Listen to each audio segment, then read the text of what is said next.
And welcome back to more of Bugs Bunny's Crazy Castle 4. Here we're taking on World 9, and this is going to be the Icy Basement, because every game just has to have an ice level in it.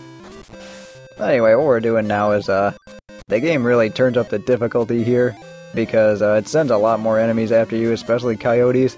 They're going to be, their most important enemy to deal with in these first 3 levels. Here I almost get hit, but fortunately I didn't. And once again, those blind pipe drops are pretty dangerous in this level. Not gonna lie. Anyway, this level, or these levels actually do circle in on themselves, so you are gonna wanna go into different paths, and then there is actually a circular way towards, or the levels actually, you can take a circular path in order to get to all the keys and then get to the exit, which you saw the exit right there. And here's where they start giving you problems, is when they have coyotes chasing you and then they're horizontal enemies that are blocking your progress. So you have to use your weapons here. And the ghost can teleport, just like in 3. And that's something that can catch you off guard if you're not careful. But I mean, it's actually something you can use to your advantage too, as you will see in the second level. And another 1-up, that was pretty nice of them. But yeah, the biggest thing you do have to worry about here is not just getting lost, but just getting surrounded by enemies. I mean, getting lost actually isn't that big a problem in this level. And also, it is pretty easy for some enemies to get the drop on you if you're not careful. There I was just trying to see where the coyote was. I was just waiting for him. Turns out he did not follow me. So let's see, now I just have to go towards the rest of, or just take a bunch of ladders up and then get to some of those keys from there. And that ghost can cause you problems if you're not careful. Like, see, there he is teleporting. He's gonna try and teleport into the same vertical level as me. So what I have to do is just wait for him. Or you can sometimes do that and teleport where you're trying to go. And that's when he gets especially annoying. Especially in the later levels of this world, that's when he's gonna really cause you trouble, or lots of trouble. Yeah, I somehow mixed up trouble and problems. Not sure how that happened. But anyway, I did that completely wrong. I was actually supposed to come back to this part, so I can circle back to the left and into the exit. But that doesn't really matter now. Instead, what I had to do is just wait for the coyote to come after me, because I'm just gonna use this big ice block and take him out. And now that he's out of the way, I think all the coyotes are done, so I can just go up here and not have to worry about them. Here I'm gonna try and use the ghost teleporting to my level to my advantage. And right there, it helped me create an escape route that way, so I didn't have to take the long way. See, what's gonna happen next is I have to go to the right, and let's see. Well, unfortunately, I ended up getting 1 carrot.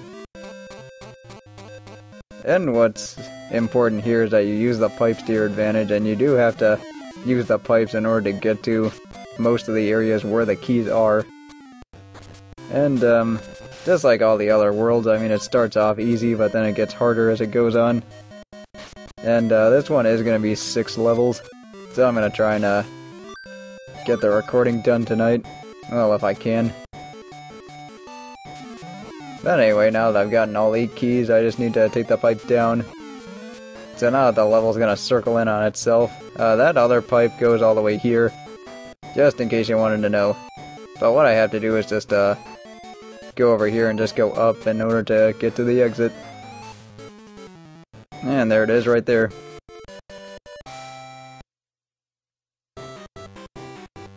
I also decided to record 1 level at a time, so in case you notice abrupt cuts in the music, I mean, that's the reason why. I just feel it's more convenient to me than having to like get everything right in 3 levels and then having to record all 3 levels and, you know, having one big clip to edit as opposed to 3 smaller ones. I mean, personally, I just find that a little bit easier. I mean, I'm still gonna upload these at, 3 levels per video. Well, actually, except until I get to World 10. But then I'll explain that when I get there. Anyway, this was a rookie mistake on my part. I should have waited for the coyote to come down.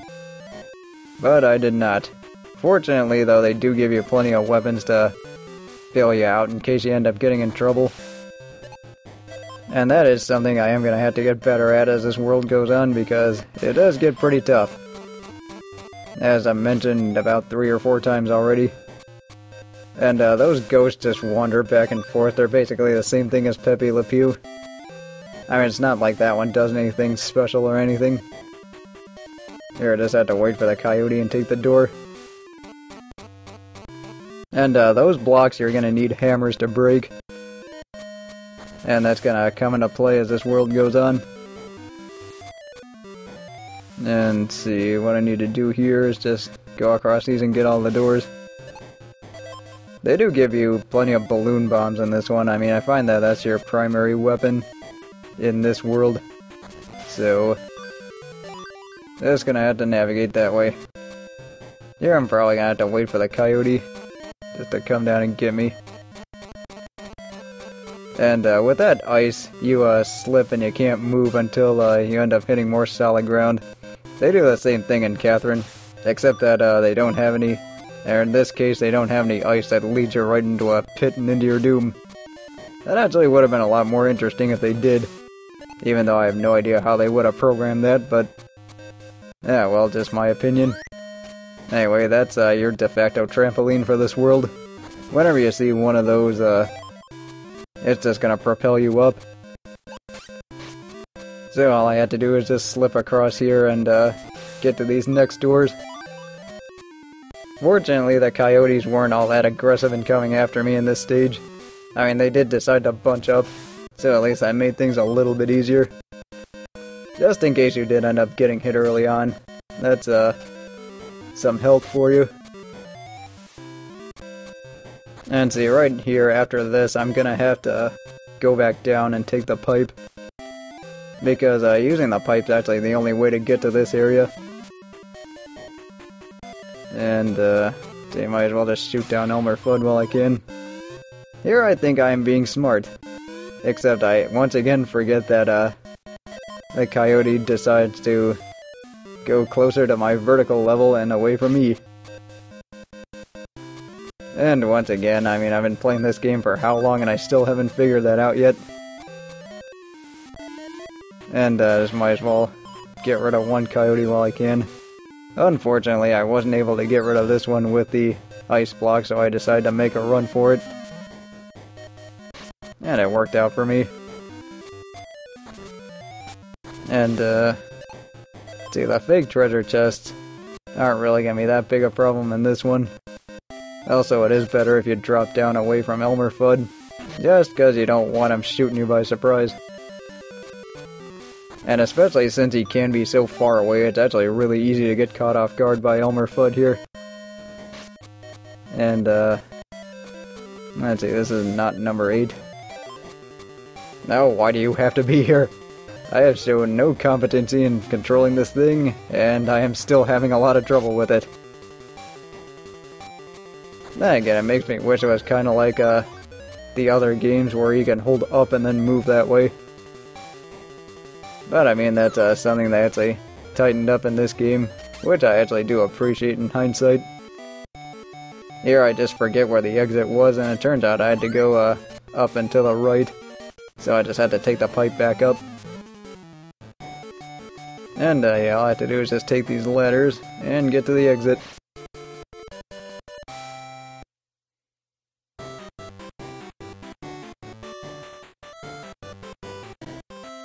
So now for the last level for today.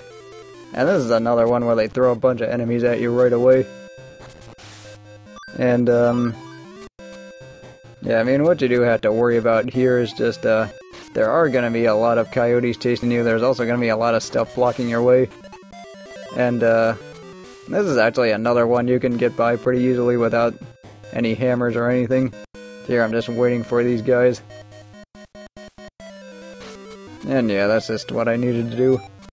And really the best way to deal with the coyotes is to draw them out and then just make your move whenever they're running towards you. And see, just in case you can, it's actually very easy to forget the number of carrots you have. So whenever you end up getting 10 carrots, it's actually a pretty nice surprise. Here I'm just trying to gun down whatever enemies I can. And it turns out that's as far as I could get. And, I actually do like the look of this world. I mean, I really do like the, I don't really care as much for the ice gimmick, but I just like the overall design of this place. I mean, I really do like the circular levels a little bit more, just because they're a little bit easier to go by, and this is another level that puts more emphasis on outmaneuvering your enemies, and it puts more emphasis on strategy. And just in case you did end up getting hit, it's always a good thing to have that health there. And also, I think I totally went the wrong way in, I forgot which level it was. Might have been the first or second one where I got the heart way too early. I'm pretty sure it was the second one. Anyway, let's just leave a nice little present for the coyote coming after me. So what I have to do here is just, go through the rest of these doors. I mean, going through the doors is actually... And that's another thing I do like about the level is the simplicity. I mean, the doors are just right there. It's not like you have to take the most ridiculous routes in order to get there. So I do appreciate the level design of this world. Even though I'll probably end up eating my words as we go into the second half of it. We will have to see. But anyway, right here I need to go all the way over to the right and then get to one more. And since I do not have the hammer, I had to take the long way to get to the other side of this place. So let's see, what I have to do is just backtrack up. And I can at least do that by taking the pipe. And that switch there on the top is a way to deactivate waterfalls by pressing B. So just go up to it and press it like so. And let's see, also in this area it's actually really easy to get yourself trapped. Just if you're not careful with those breakable blocks. But fortunately I did take out most of those coyotes, so I didn't really have to worry about it. And I think right here is going to be another way to find another... Or there's going to be more coyotes and then there's going to be another Elmer Fudd. Here I'm trying to be smart and get the drop on the coyote. And let's see, what I'm trying to do is just get him to run after me. And here I ended up waiting too long, and then I did not get over there in time. So take two. And on take two I successfully dropped the ice block on him. And I also have a nice little surprise for Elmer Fudd. And for some reason decided to take the long way. Not really sure why. Not that it matters anyway. But yeah, this is pretty much the gist of these first three levels. Are actually not that tough, as long as you keep your wits about you and just don't put yourself in bad spots. And another one-up. That was nice of them. And see, what I have to do now is just go through these next ones. I think there's one more key in there somewhere. And then what I'm gonna have to do is use the pipes in order to get to the exit. And just in case you needed more health. But I actually do like this idea of recording one level at a time. Because, I don't know, I just think it's easier on me. Oh no, you're not surprising me today. So what I have to do now is just deactivate the waterfalls. And just in case you've missed any keys, you have to get the hammer here, which is kind of a tease on their part, and then take the pipe up from the right. But if you do have all the keys, just go here, deactivate the waterfall, and get to the exit. So with that, I will see you in the next part.